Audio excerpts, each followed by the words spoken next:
দাউদ নবী যখন নদীর কিনারায় জাবুর কিতাব তিলাওয়াত করতেন, তখন নদীর মাছ কিনারায় এসে এসে ওনার তিলাওয়াত শুনতো। সুবহানাল্লাহ। আর একটু জোরে কও সুবহানাল্লাহ, আর একটু জোরে কও সুবহানাল্লাহ। দাউদ আলাইহিস সালাম জাবুর কিতাব তিলাওয়াত শুরু করবেন, জান্নাতীরা তিলাওয়াতের মধুর সুর শুনবে। আল্লাহ বলবে, ও আমার দাউদ, তোমার জাবুর কিতাব তিলাওয়াত শুধু তোমার উম্মতেরা শুনছে, আগেও শুনে নাই, পরেও কেউ শুনে নাই, আমার বন্ধুর উম্মতেরাও শুনে নাই। আজকে হাসরের ময়দানে জান্নাতি মাহফিলে আদম নবী থেকে নিয়ে শেষ নবী মুহাম্মদুর রাসূলুল্লাহ পর্যন্ত যত মানুষ জান্নাতি, তারা সবাই তোমার সামনে শ্রোতা, সবাই তোমার সামনে শ্রোতা। তুমি জাবুর কিতাব তিলাওয়াত কইরা জান্নাতীদেরকে তিলাওয়াত শোনাও। দাউদ নবী জাবুর কিতাব তিলাওয়াত শুরু করবেন তো করবেন, জান্নাতীরা বেহুশ হয়ে যাবে এত সুন্দর তিলাওয়াত শুনা। হেলবে দুলবে, হেলবে দুলবে, হেলবে দুলবে, বেহুশ হয়ে যাবে, বেহুশ হয়ে যাবে। বছরের পর বছর তাদের এই অবস্থায় কেটে যাবে। আল্লাহ তাদেরকে আবার জাগ্রত করবে, মনে হবে একটু সময় বেহুশ ছিল, অনেকক্ষণ চলে গেছে। আল্লাহ তুলবে, তুইলা বলবে, এমন হয়েছে কেন? কয়, মালিক তোমার পয়গম্বরের তিলাওয়াতের মধুরতায় আমরা বেহুশ হয়ে গেছি। আল্লাহ তখন বলবে, এর চেয়েও আরো সুমধুর তিলাওয়াত শুনতে চাওনি? জান্নাতীরা কইব, মালিক এর চেয়ে আরো সুন্দর বুঝি হয়? আল্লাহ তখন বলবে, বন্ধু, আমার বন্ধু মুহাম্মদুর রাসূলুল্লাহ আজকের মাহফিলে যিনি প্রধান অতিথি, তিনি আজকে তোমাদের সামনে কোরআন তিলাওয়াত করে শোনাইব। আমি যেই কোরআন আমার বন্ধুর উপরে নাজিল করেছি, মুসা নবীর উম্মত তোমরা শুনো নাই, ঈসা নবীর উম্মত তোমরা আমার বন্ধুর কণ্ঠ শুনো নাই, দাউদ নবীর উম্মত তোমরা শোনো নাই। আজকে তোমরা দেখো আমার বন্ধুর কণ্ঠ দাউদ নবীর কণ্ঠের চেয়ে আরো কত বেশি সুন্দর। আল্লাহ নবী তখনই সূরা ইয়াসিন ওয়াল কুরআনিল হাকীম ইন্নাকা লামিনাল মুরসালিন আলা সিরাতিম মুস্তাকিম, সূরা ইয়াসিন নবীজি তেলাওয়াত করবে। নবীজির কণ্ঠ শুইনা এইবার জান্নাতীরা আরো বেহুশ হয়ে যাবে, আরো দীর্ঘকাল তারা বেহুশ অবস্থায় থাকবে। আল্লাহ পাক রব্বুল আলামিন আবারও তাদেরকে হুঁশ ফিরায় বলবে, ব্যাপার কি মালিক? এত সুন্দর কণ্ঠ, কেমন করে আমাদের হুঁশ থাকে? আল্লাহ তখন বলবে, আরো সুন্দর করে তিলাওয়াত শুনতে চাওনি? জান্নাতীরা কইব, মালিক সেটা আবার কি? আল্লাহ বলবেন, কোরআন নাজিল করেছি আমি, জাবুর নাজিল করেছি আমি, আমি সেই মালিক আজ তোমাদেরকে তিলাওয়াত করে শোনাবো। আমি আল্লাহর কণ্ঠে তিলাওয়াত তো কোনোদিন তোমরা শোনো নাই, আজকে জান্নাতে তোমাদেরকে আমি আল্লাহর কণ্ঠে তিলাওয়াত শোনাবো। এই বইলে আল্লাহ পাক নিজে তিলাওয়াত শুরু করবে। আল্লাহ যে তিলাওয়াত করবে সেটা সূরাতুর রহমান। আমরা তো সূরা রহমান অনেকেই তিলাওয়াত করি। আর রহমান আল্লামাল কুরআন খলাকাল ইনসান আল্লামাহুল বায়ান। সেদিন আল্লাহ কিন্তু আর রহমান এই কথাটা আল্লাহ বলবেন না, আল্লাহ একটা শব্দ বাড়ায় বলবে। আল্লাহ বলবে, আনার রহমান, আমি সেই রহমান। সুবহানাল্লাহ। বর্তমানে কোরআনে আছে আর রহমান আল্লামাল কোরআন। রহমান হচ্ছেন তিনি যিনি কোরআন শিখান, মানুষ বানান। কিন্তু আল্লাহ সেদিন বলবে, আনার রহমান, আমি সেই রহমান। সুবহানাল্লাহ। আমি সেই রহমান, যেই রহমান তোমাকে কোরআন শিখাইছে, যেই রহমান তোমারে মানুষ বানাইছে। আল্লাহ পাক পবিত্র কোরআনুল কারীমের সূরাতুর রহমান তেলাওয়াত করবেন। আল্লাহ বুঝাইতে চাইবেন, তোমাদের সন্তান মানুষ হবে তখনই যখন কোরআন শিখবে। তুমি মানুষ হবে তখনই যখনই কোরআনী জিন্দেগি তোমার মধ্যে থাকবে, হালাল হারামের জিন্দেগি থাকবে, বৈধ অবৈধ থাকবে। তখনই তুমি তোমার নাম মানুষের তালিকায় লিখবে। যখন তোমার মাঝে হালাল হারাম থাকবে না, কোরআন থাকবে না, কোরআনী জিন্দেগি মানবে না, মানুষের কাছে তুমি মানুষ হলো, আমি আল্লাহর কাছে মানুষ না। হাসরের মাঠে আল্লাহ ঘোষণা দিব, ইয়া মাশারাল উলামা তামাইয়াজু বাইনাহুম, ও উলামায়ে কেরাম, যাদের সিনা আমি আল্লাহ কোরআন দিয়েছি, তোমরা সাধারণ হাসুরবাসী থেকে আলাদা হও। পর্দার ভিতরে আল্লাহ নিয়ে আসবেন। পর্দার ভিতরে আনার পর আল্লাহ কোন আলেম থেকে যদি ভুল হয়, হতেই পারে, কারণ তো মানুষ, আল্লাহ পর্দার ভিতরে জিজ্ঞেস করবে, কেন তুমি এই ভুল করেছো, কেন তুমি এই অন্যায়টা করেছ? আমি আল্লাহ তো তোমার সিনায় কোরআন দিয়েছিলাম, একান্তই আমি আল্লাহর দয়া আর মায়ায় তোমার সিনাকে হাজারো সিনার ভিতরে আমি চয়েস করেছি, আমার চুজ করেছি তোমার সিনাটাকে। এই সিনার মধ্যে আমি আমার কালাম আমানত রেখেছি। যেই সিনায় আমার কালাম রাখছি, সেই সিনা জাহান্নামে জ্বালানোর জন্য নয়। বান্দা, কেন তুই এই অন্যায়টা করছ, কেন এই অপরাধটা করেছ?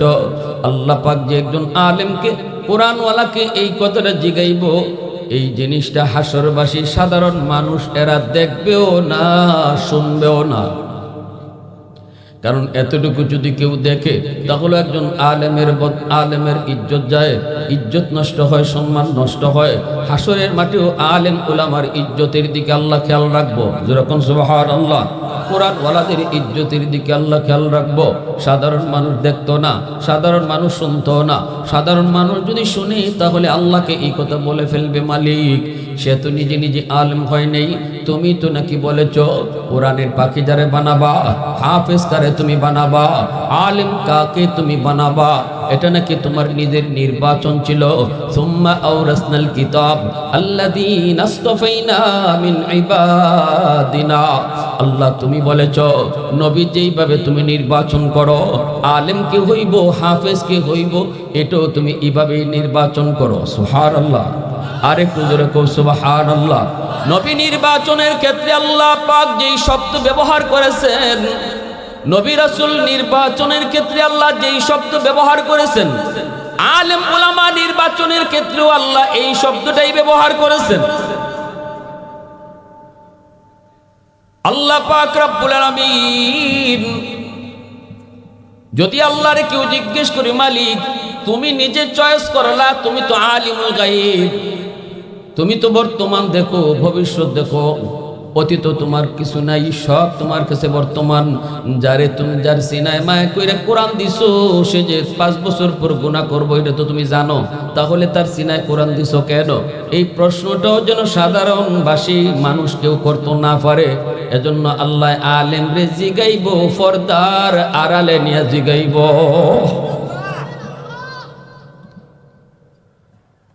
তখনও একজন আলেমে কইব, মালিক তোমার কোরআনের ইজ্জতের খাতিরে আমারে মাফ করো, তোমার কালামের সম্মানে তুমি আমাকে মাফ করো। আল্লাহ শয়তানের ধোঁকায় পড়ে গুনাহ করে ফেলেছি, আল্লাহ নফসের খাহিশাতে পড়ে অন্যায় করে ফেলেছি। আল্লাহ পাক রব্বুল আলামিন তখনই বলবে, যাও আমার কোরআনের ইজ্জতের খাতিরে আমি তোমারে সত্যি মাফ করে দিছি। সুবহানাল্লাহ, ফাকাদ গাফারতু লাকুম ওয়ালা উবালি ওয়ালা উবালি। আল্লাহ বলবেন, আমি কারো কোনো পরোয়া করলাম না, কে আমারে কি কইব এটা আমি পরোয়া করলাম না। আমি তোমাকে কোরআনের ইজ্জতের খাতিরে মাফ করে দিয়েছি, কোরআনের ইজ্জতের খাতিরে মাফ করে দিয়েছি। এজন্য ভাইরা, রাসূল বলেছেন, জাননি উম্মতের দল আখিরি জমানায় নিজে নিজে চইল না, কার সাথে চলবে এটা খেয়াল করে দেখো। বন্ধু কারে বানাইবা এটাও তুমি অনেক যাচাই বাছাই কইর। মন চাইলেই কাউকে বন্ধু বানাও না, সঙ্গ যার সাথে দিবা। আমি রাসূল বলি, যদি ঈমান বাঁচাতে চাও তাহলে আমার উম্মতের আলেম উলামার সাথে সময় দিও। কথাটা কে কইছেন, আমি নাকি রাসূল? আল্লাহ রাসূল বলছেন, ঠিক না? এজন্য আল্লাহ পাক রব্বুল আলামিন কিয়ামতের ময়দানে বহু মানুষকে আল্লাহ পাক মাপ দিব, শুধু অন্তর দিয়া মহব্বত করত আলেম সমাজকে। আর রসুল কইছে 5 নম্বর দলে কেউ যায়ও না, হিংসা রাইখো না, বিদ্বেষ রাইখো না, আলেমের সাথে, মাদ্রাসার সাথে, ছাত্র উস্তাদদের সাথে কখনো কোনো বিদ্বেষ রাইখো না, হিংসা রাইখো না, তাদের ভুল ধরার তালে থাইকো না। কারণ আল্লাহ যদি নিজে হাসরের মাঠে আলেমের ভুলটারে নিজে গোপন রাখতে পারলো, তুমি কেন পারবা না? আল্লাহ যদি নিজে আলেমের ইজ্জতের খাতিরে তার ভুলটা, তার দুষ্টারে আল্লাহ ফর্দার আড়ালে আইনা গোপন করতে পারলো, আমি মানুষ হইয়া কেন পারলাম না? আমি কেন পারলাম না? এজন্য রসুল কইছে 5 নম্বর দলে যে যাইব তার দুনিয়াও বরবাদ, আখিরাতও বরবাদ। দুনিয়াও বরবাদ, আখিরাতও। এজন্য ভাইরা বন্ধুরা, উলামায়ে কেরামের দোষ থাকতে পারে, মাদ্রাসার ছাত্রর দোষও থাকতে পারে। মাদ্রাসার ছাত্রের সাথে শয়তান বেশি থাকবো, এটাই বাস্তব। স্কুল কলেজের ছাত্রদের সাথে শয়তান এত থাকবে না। শয়তান একবার চাবি দিয়ে সরে গেছে, আর মাদ্রাসার ছাত্রটার পিছনে পিছনে শয়তান লাগিয়া রইছে। শয়তানে চিন্তা করে, আরে এত চাবি দেয় এর পরে তো কাম হয় না, পরের দিন দিয়ে আবার মাদ্রাসায় যায়। ও আল্লাহ, 5 পারা তো হিফজ করে ফেলাইছে, শয়তানের শরীরে আগুন জ্বলতেছে। হায় রে হায়, এত এত করে ওর পেছনে সময় দেই, অত এখন 10 পারা হিফজ করে ফেলাইছে। শয়তানে কয় হায় রে হায়, হায় হায় 20 পারা হিফজ করে ফেলাইছে। শয়তানে কয় হায় রে হায়, শয়তানের শরীরে খালি আগুন জ্বলতেছে, আগুন আগুন জ্বলতেছে, আগুন। এজন্য শয়তান মাদ্রাসার ছাত্রের পিছনে সময় দেয় স্কুল কলেজের ছাত্রের চেয়ে 1000 গুণ বেশি। একটু সময় যদি, একটু সুযোগ যদি মাদ্রাসার ছাত্র পায়, এ গাছের ডাল একটা ভাঙবই। একটু সুযোগ যদি সে একটা পায়, কোনো কিছুতে একটা লাত দিবই। কারণ হে পিছনে তো লাগিয়ে রয়েছে মিস্টার ইংলিশ, ঠিক না নি?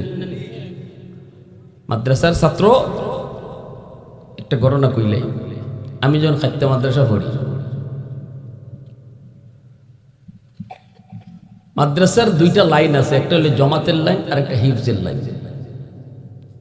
হিফজের ছাত্রদের সাথে ইবলিস একটু জমাতের ছাত্র থেকে আর একটু বেশি টাইম দেয়, কারণ এটা তো কোরআনের হাফেজ হয়ে যেতেছে। 24 ঘন্টা উস্তাদের নেগরানিতে থাকে, দুষ্টামি করার সুযোগ পায় না। ইবলিস চেষ্টা করে দুষ্টামি করেই তো এরা পারে না, বেতের ডরে। কারণ হিফজের উস্তাদ খুব করা থাকে না, সুযোগ নাই তেরিবেরি করার। এজন্য ফরে খালি ফরে ওই যদি ঘুমে ধরে তাও ফরার নমুনা 2টা ঘুমায়, জুলে বুঝায় হুজুরে পড়তেছে, মূলত ঘুমাইতেছে। ইরম থাকুন লাগে। এই ছাত্রগুলা যখন নামাজের টাইমে একটু সুযোগ পায়, বেল দেওয়া হয় যখন নামাজের বিরতি, মসজিদে যাইতো, ওই এই রুমটার থেকে মসজিদে যাওয়ার পথে হে 10টা শয়তানি করবে। কারণ এতক্ষণ শয়তানি জমা রয়েছে না নি, মাতুন না খেলে হবে। হে যেখানে 7 ঘন্টা 8 ঘন্টা বেতের সামনে বই রয়েছে, হে শয়তানি জমা রয়েছে না, তো এইটা কাজা কাফারা আদায় করণ লাগবে।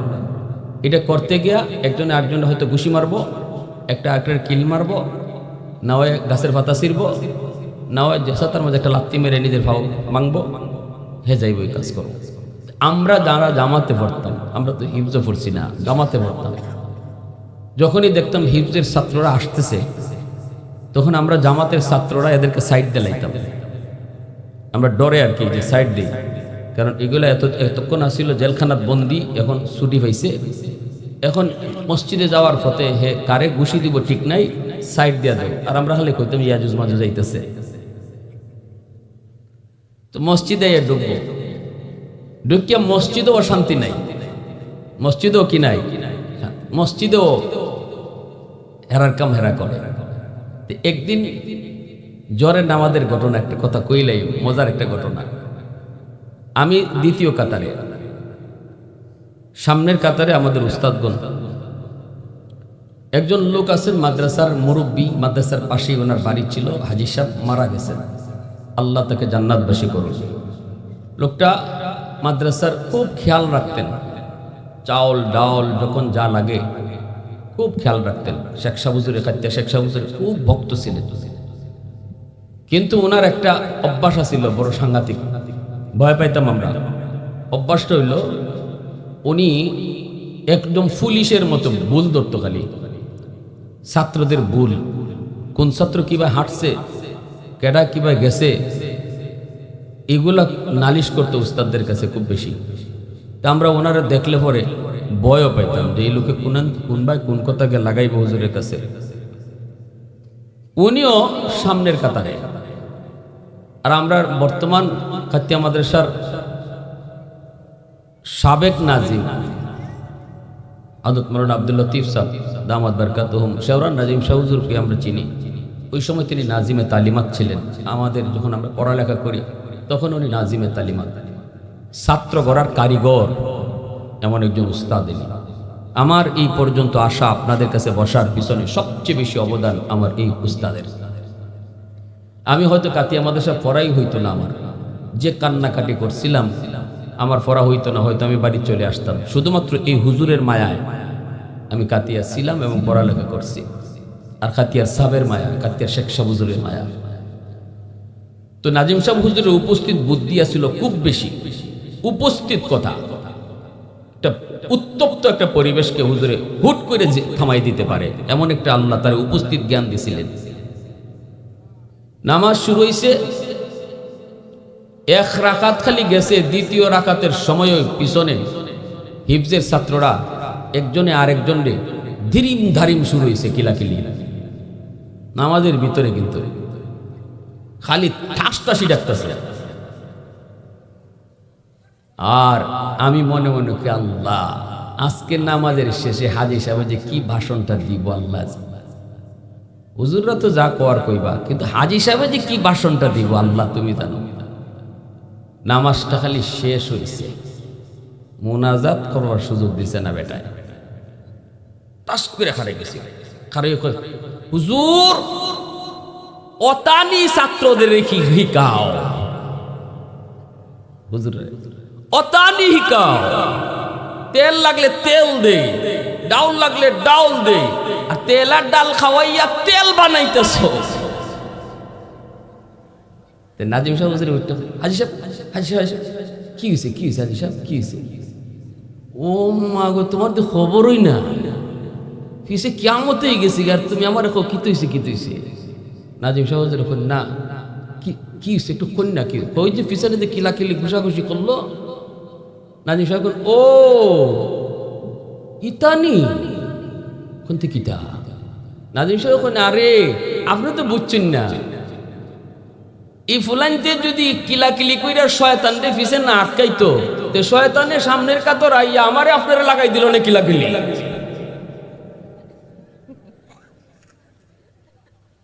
মানে আপনি কি এটা চাইন নি যে আমরা বুড়া বয়সে কিলাকিলি করতাম? ও হুজুর ই হাদিস তো আগে শুনছি না, হুজুর এখন ইটুই হাদিস। হেরা ফিসে শয়তানরে কিলাকিলি রেখা এই শয়তানরে ফিসেই রাখছে, সামনে আইতে দিছে না। এইরকম একটা উপস্থিত বুদ্ধি হুজুরের ছিল।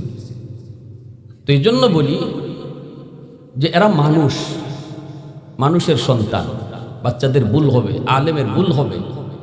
এর অর্থ এই না যে আমি এই ভুলটারে সমাজে ছড়াইয়া দিব, চার দোকানে নিয়ে এটা গল্প করব, সমালোচনা করব। এতে করে আরো 10টা বাবা যারা নিয়ত করেছিল সন্তানকে মাদ্রাসায় পড়াইতো, আমার এই সমালোচনা শোনার পরে বাপ মা এই সিদ্ধান্ত থেকে নিজের মত ঘুরাইয়া স্কুলে দিয়া দিব। এর পুরা দায় বাট্টা নিব যে সমালোচনা করছে সে। ঠিক কিনা জোরে বলেন? এজন্য আল্লাহ রসুল বলেন ফালা তাকুন খামিসা,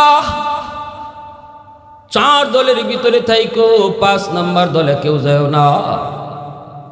হাসরের ময়দানে আল্লাহ পাক বহু মানুষকে আল্লাহ নাজাত দিব, শুধুমাত্র এতটুকু উসিলায় আলিম উলামার সাথে অন্তর দিয়ে তোমার ভালোবাসা ছিল কিনা।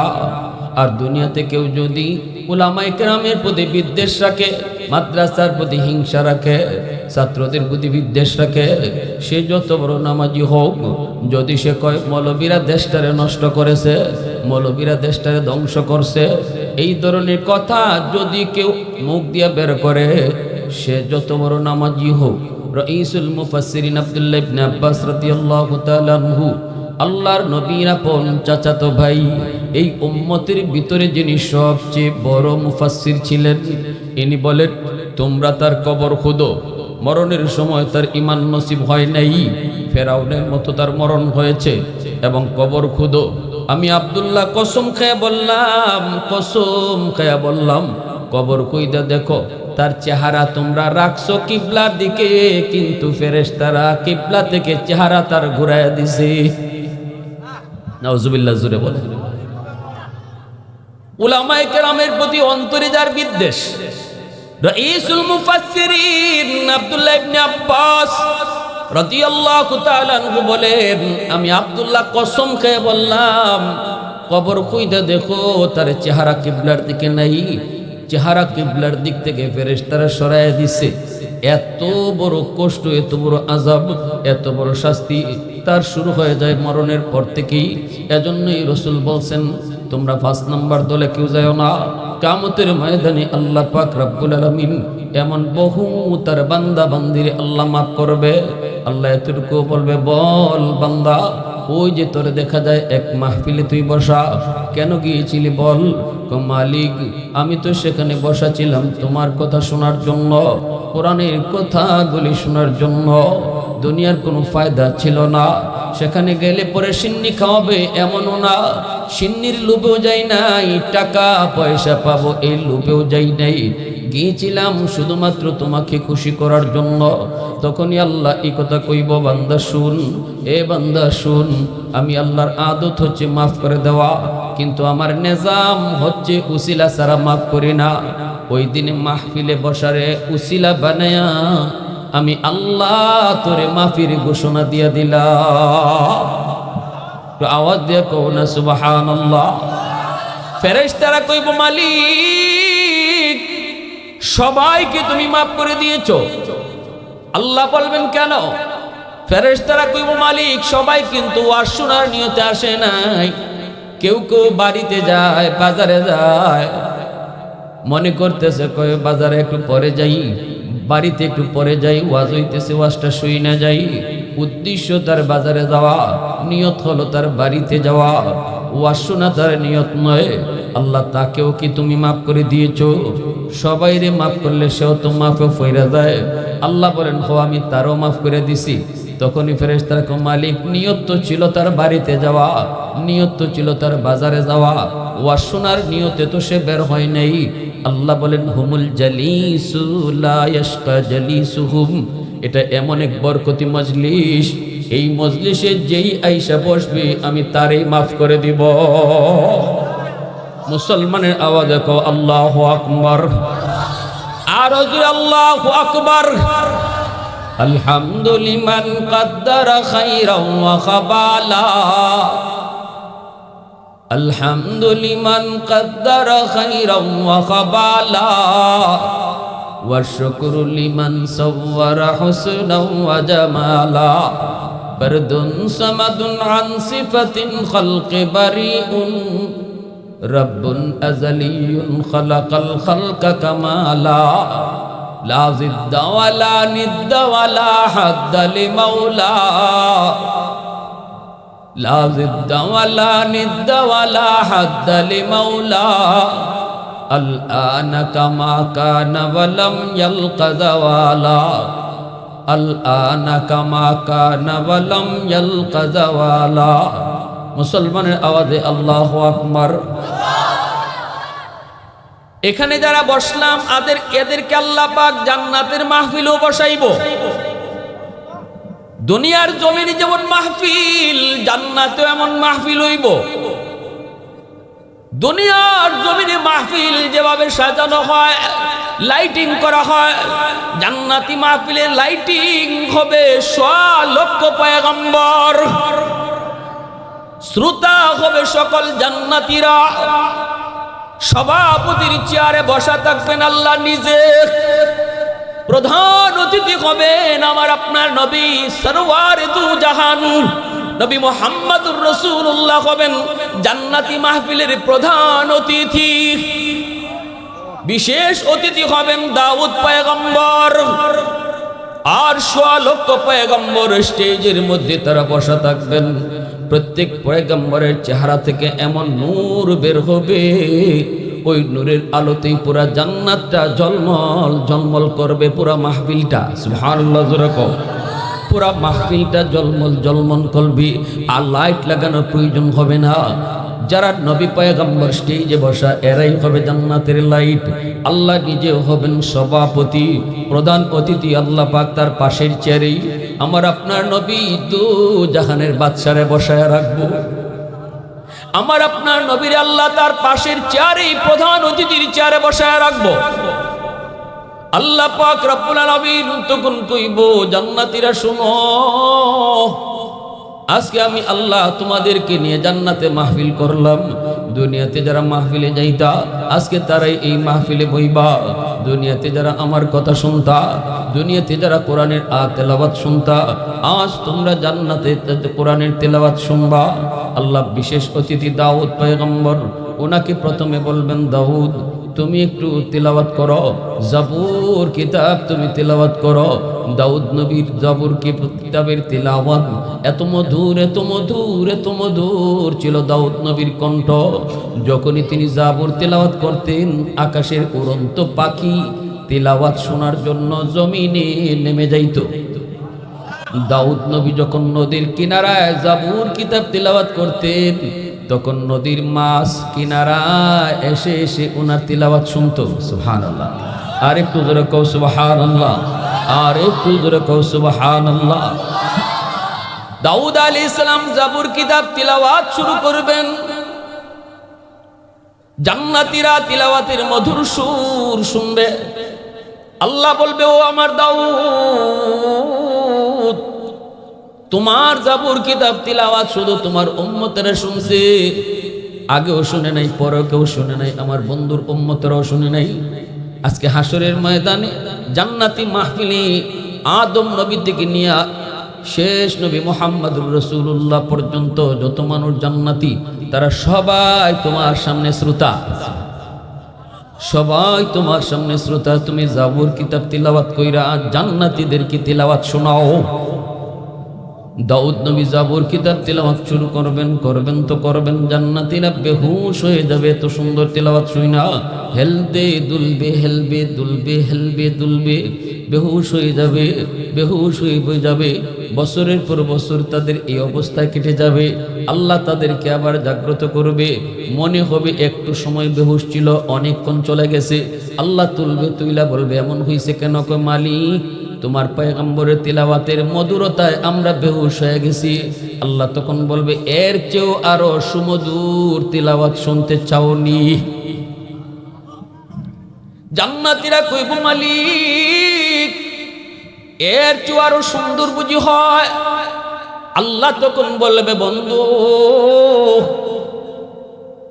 আমার বন্ধু মুহাম্মদুর রাসূলুল্লাহ আজকের মাহফিলে যিনি প্রধান অতিথি, তিনি আজকে তোমাদের সামনে কোরআন তিলাওয়াত করে শোনাইব। আমি যেই কোরআন আমার বন্ধুর উপরে নাজিল করেছি, মুসা নবীর উম্মত তোমরা শুনো নাই, ঈসা নবীর উম্মত তোমরা আমার বন্ধুর কণ্ঠ শুনো নাই, দাউদ নবীর উম্মত তোমরা শোনো নাই। আজকে তোমরা দেখো আমার বন্ধুর কণ্ঠ দাউদ নবীর কণ্ঠের চেয়ে আরো কত বেশি সুন্দর। আল্লাহ নবী তখনই সূরা ইয়াসিন ওয়াল কুরআনিল হাকীম ইন্নাকা লামিনাল মুরসালিন আলা সিরাতিম মুস্তাকিম। সূরা ইয়াসিন নবীজি তেলাওয়াত করবে। নবীজির কণ্ঠ শুইনা এইবার জান্নাতীরা আরো বেহুশ হয়ে যাবে, আরো দীর্ঘকাল তারা বেহুশ অবস্থায় থাকবে। আল্লাহ পাক রব্বুল আলামিন আবারও তাদেরকে হুঁশ ফিরে বলবে, ব্যাপার কি মালিক? এত সুন্দর কণ্ঠ, কেমন করে আমাদের হুঁশ থাকে? আল্লাহ তখন বলবে, আরো সুন্দর করে তিলাওয়াত শুনতে চাওনি? জান্নাতীরা কইব, মালিক সেটা আবার কি? আল্লাহ বলবেন, কোরআন নাজিল করেছি আমি, জাবুর নাজিল করেছি আমি, আমি সেই মালিক আজ তোমাদেরকে তিলাওয়াত করে শোনাবো। আমি আল্লাহর কণ্ঠে তিলাওয়াত তো কোনোদিন তোমরা শোনো নাই, আজকে জান্নাতে তোমাদেরকে আমি আল্লাহর কণ্ঠে তিলাওয়াত শোনাবো। এই বইলে আল্লাহ পাক নিজে তিলাওয়াত শুরু করবে। আল্লাহ যে তিলাওয়াত করবে সেটা সূরাতুর রহমান। আমরা তো সূরা রহমান অনেকেই তিলাওয়াত করি। আর রহমান আল্লামাল কুরআন খলাকাল ইনসান আল্লামাহুল বায়ান। সেদিন আল্লাহ কিন্তু আর রহমান, এই কথাটা আল্লাহ বলবেন না, আল্লাহ একটা শব্দ বাড়ায় বলবে। আল্লাহ বলবে আনার রহমান, আমি সেই রহমান। সুবহানাল্লাহ। বর্তমানে কোরআনে আছে আর রহমান আল্লামাল কুরআন। রহমান হচ্ছেন তিনি যিনি কোরআন শিখান, মানুষ বানান। কিন্তু আল্লাহ সেদিন বলবে আনার রহমান, আমি সেই রহমান। সুবহানাল্লাহ। আমি সেই রহমান, যেই রহমান তোমাকে কোরআন শিখাইছে, যেই রহমান তোমারে মানুষ বানাইছে। আল্লাহ পাক পবিত্র কোরআনুল কারীমের সূরাতুর রহমান তেলাওয়াত করবেন। আল্লাহ বুঝাইতে চাইবেন তোমাদের সন্তান মানুষ হবে তখনই যখন কোরআন শিখবে, তুমি মানুষ হবে তখনই যখনই কোরআনের জিন্দেগি তোমার মধ্যে থাকবে, হালাল হারামের জিন্দেগি থাকবে, বৈধ অবৈধ থাকবে, তখনই তুমি তোমার নাম মানুষের তালিকায় লিখবে। যখন তোমার মাঝে হালাল হারাম থাকবে না, কোরআন থাকবে না, কোরআনী জিন্দেগি মানবে না, মানুষের কাছে তুমি মানুষ হলো, আমি আল্লাহর কাছে মানুষ না। হালাল হারাম মানে না, হালাল হারাম বুঝেও না, যা পায় তা খায়। আল্লাহ বলে সে মানুষ না, তার জীবন আর হায়ওয়ানের জীবন সমান। একটা হায়ওয়ান, একটা গরু, নামাজ আসেনি তার উপরে, গরুর উপরে নামাজ রোজা আসেনি, গরুর উপরে হালাল হারাম আসেনি। তে যে মানুষের জীবনেও নামাজ নাই, রোজা নাই, হালাল নাই, হারাম নাই, আল্লাহ বলে উলাইকা কাল আনআম, এরা চতুষ্পদ জানোয়ারের মতো, এরা হায়ওয়ানের মতো। অথচ আল্লাহ বলেন ওয়ালাকাদ কাররামনা বানি আদম। আরেক জায়গায় আল্লাহ বলেছেন মানুষকে আমি ফেরেশতার চেয়েও দামি বানাইছি।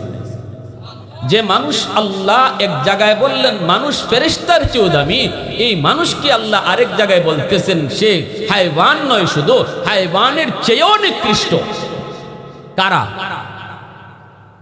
যে মানুষটাকে আল্লাহ বলেছেন সে ফেরেশতার চেয়েও দামি, সে হলো ওই মানুষ যে কোরআন মতো চলে, কোরআন মতো জিন্দেগি কায়েম করে, কোরআন শিখে, হালাল হারাম মানে, জায়েজ নাজায়েজ মান্য চলে, বৈধ অবৈধ বুঝা চলে। এই মানুষটাকে আল্লাহ বলেছেন সে যখন আমারে ডরাইয়া দুনিয়াদারি করে, তখন তার দাম আমি আল্লাহ ফেরেশতার চেয়েও বাড়াইয়া দিই। আর যে মানুষটা মানুষ হইয়া শুধু যা পাইলো আর তাই করলো, কের বৈধ আর কে অবৈধ, কি হালাল আর কি হারাম এগুলা মানলো না, এই মানুষটাই আবার হায়ওয়ানের চেয়েও বেশি চলে যায়। কিন্তু একটা মরা গরু যদি কুকুরে লাগাল পায়, এই কুকুরে রাত বুঝে না, দিন বুঝে না, মরা গরু যতদূর আছে যতক্ষণ আছে আর হে আছে। এটা আপনারা বন্ধুরা মানুষ মানেননি। এখন তো আগের মতো গরু মরে না।